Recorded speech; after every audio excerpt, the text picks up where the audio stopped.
कुछ ही दशकों में दुनिया की सबसे बड़ी आबादी का देश हो जाएगा। उत्तर प्रदेश देश के अंदर आबादी की दृष्टि से सबसे बड़ा प्रदेश है। 24 करोड़ से अधिक की आबादी वर्तमान में है और अगले कुछ ही वर्षों के अंदर ये 25 करोड़ के आंकड़े को भी पार कर जाएगी। जनसंख्या अगर हमारे पास है और उसके पास पर्याप्त संसाधन है, स्टेट के पास या देश के पास पर्याप्त संसाधन है, वह स्वस्थ है, वहां पर उनके लिए हर प्रकार के संसाधन उपलब्ध हैं, तो समाज के लिए एक उपलब्धि मानी जा सकती है। लेकिन जब यही अभाव से, अस्वस्थता के कारण या किन्हीं अन्य कारणों से वह किसी विपरीत परिस्थिति का सामना कर रहा है, वह अपने आप में एक चुनौती है।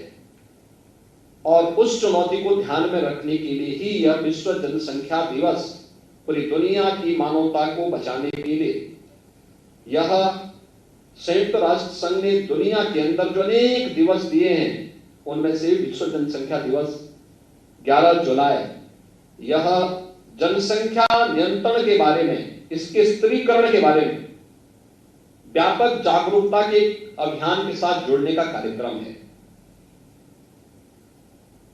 जागरूकता का एक कार्यक्रम अत्यंत मायने रखता है और मैं बार बार इस बात को कहता हूं कि हमें इस लक्ष्य को प्राप्त करना है, इस दिशा में हमें केवल स्वास्थ्य विभाग इसके साथ नहीं जोड़ना चाहिए,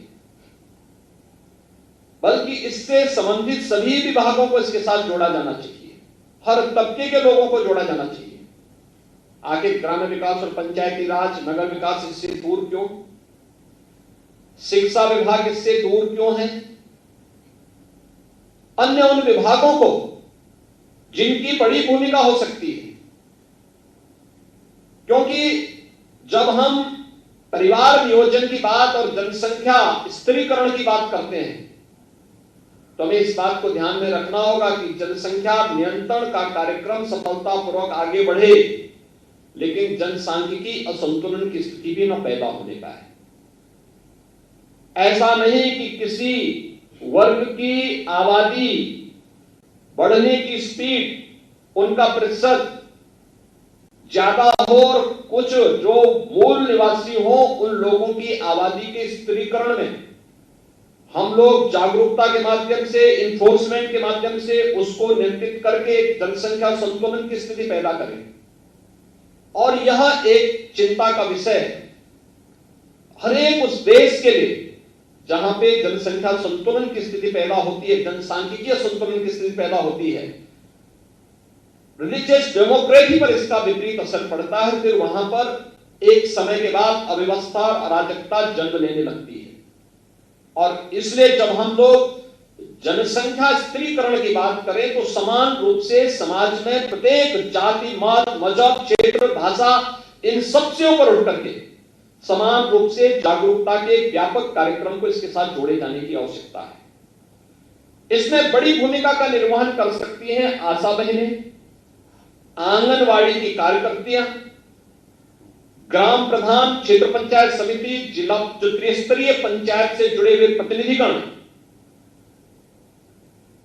बेसिक शिक्षा, माध्यमिक शिक्षा और उच्च शिक्षा से जुड़े हुए शिक्षकगण इस जागरूकता के कार्यक्रम को स्वास्थ्य विभाग के साथ मिलकर के और बेहतरीन तरीके से आगे बढ़ा सकते हैं।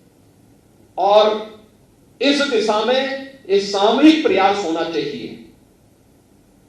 अंतर विभागीय समन्वय के माध्यम से इस कार्यक्रम को आगे बढ़ाने का कार्यक्रम, यहां पर हम लोगों ने 5 जोड़ों को सगुन किट तो उपलब्ध करवाए, लेकिन सगुन किट में भी तय करा था कि उसमें भी हमें प्रयास करना चाहिए कि हर एक जाति, मत और मजहब से जुड़े हुए लोगों का इसके साथ जोड़ा जाना चाहिए।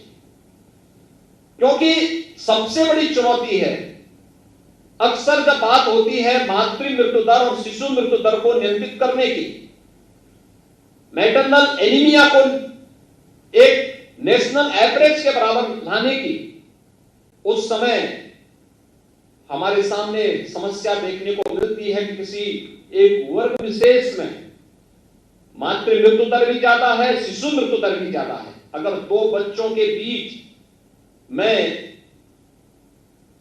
अंतराल कम है, इसका लिहाजा मातृ मृत्यु दर पर भी और शिशु मृत्यु दर पर भी पड़ेगा और उसकी कीमत चुकानी पड़ेगी पूरे समाज को। और ये स्थिति हो रही है। यद्यपि विगत 5 वर्ष के अंदर इसमें काफी अच्छी सफलता प्राप्त की है। उत्तर प्रदेश ने इस दिशा में बेहतरीन परिणाम दिए हैं।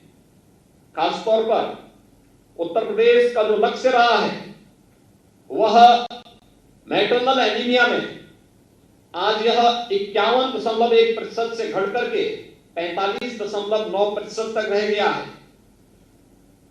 इसी प्रकार से हम लोगों ने जो फुल इम्यूनाइजेशन की दर है वह उत्तर प्रदेश ने विगत 5 वर्ष के अंदर 51.1% की, जो अब यह बढ़ करके लगभग 70% को प्राप्त कर रहा है। संस्थागत प्रसव की दर जो पहले केवल 67-68% थी, आज यह बढ़ करके 84% के आसपास जा रहा है।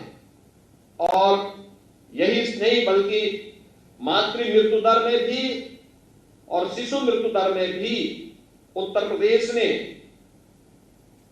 अपने रिकॉर्ड को पहले की तुलना में ठीक करने का प्रयास किया, अच्छा किया है। लेकिन इसमें और बेहतर करने की आवश्यकता और जिससे जनसंख्या स्थिरीकरण एक बड़ी भूमिका का निर्वहन कर सकता है। और इसमें स्वास्थ्य विभाग के साथ साथ हमें उन सभी संबंधित विभागों को जोड़ करके इन कार्यक्रमों को आगे बढ़ाना होगा। इसमें जागरूकता अत्यंत महत्वपूर्ण है और उस जागरूकता के साथ साथ अंतर विभागीय समन्वय इस लक्ष्य को प्राप्त करने में एक बड़ी भूमिका का निर्वहन कर सकता है। हम लोगों ने प्रदेश के अंदर अंतर विभागीय समन्वय की उस ताकत को पहचाना है जिसमें उत्तर प्रदेश ने स्वास्थ्य विभाग नोडल विभाग था। हमने मस्तिष्क ज्वर को से होने वाली मौतों को 95% नियंत्रित करने में सफलता प्राप्त की। सबसे बड़ी आबादी का राज्य होने के बावजूद उत्तर प्रदेश ने कोरोना प्रबंधन का बेहतरीन उदाहरण भी प्रस्तुत किया और लगातार इस दिशा में प्रयास होते हैं। अभी 1 जुलाई से संचारी रोग नियंत्रण के कार्यक्रम बेहतर तरीके से आगे बढ़े। वर्ष में 3 बार अप्रैल, जुलाई और अक्टूबर में हम संचारी रोग नियंत्रण के अभियान चलाते हैं। इसमें केवल एक विभाग नहीं रहता है, सभी विभाग मिलकर के इस कार्यक्रम के साथ जुड़ते हैं।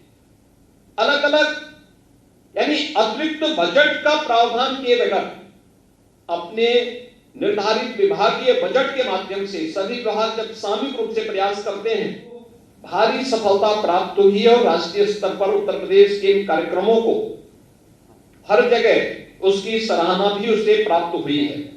आज के इस अवसर पर जब हम लोग एक नए अभियान के साथ जुड़ रहे हैं, जनसंख्या स्थिरीकरण की दिशा में इस बेहतरीन प्रयास को हमें जन सहभागिता के माध्यम से, समाज के जागरूक नागरिकों के माध्यम से, धर्मगुरुओं के माध्यम से, अंतर विभागीय समन्वय के माध्यम से आगे बढ़ाने की आवश्यकता है। हमें पूरा विश्वास है कि जो भी लक्ष्य उत्तर प्रदेश के सामने हो, हम एक टीम भावना के साथ उन लक्ष्यों को प्राप्त करने की दिशा में जन जागरूकता के इस अभियान के माध्यम से जनसंख्या स्थिरीकरण के लक्ष्य को प्राप्त करने में सफलता प्राप्त करेंगे। मैं एक बार फिर से स्वास्थ्य विभाग के द्वारा आज विश्व जनसंख्या दिवस के अवसर पर आयोजित इस पूरे कार्यक्रम के प्रति अपनी शुभकामनाएं देता हूं, विश्वास व्यक्त करता हूं कि जागरूकता के माध्यम से हम जनसंख्या स्थिरीकरण के लक्ष्य को प्राप्त करने में सफल होंगे। पूरे अभियान के प्रति मेरी शुभकामनाएं। धन्यवाद। जय हिंद।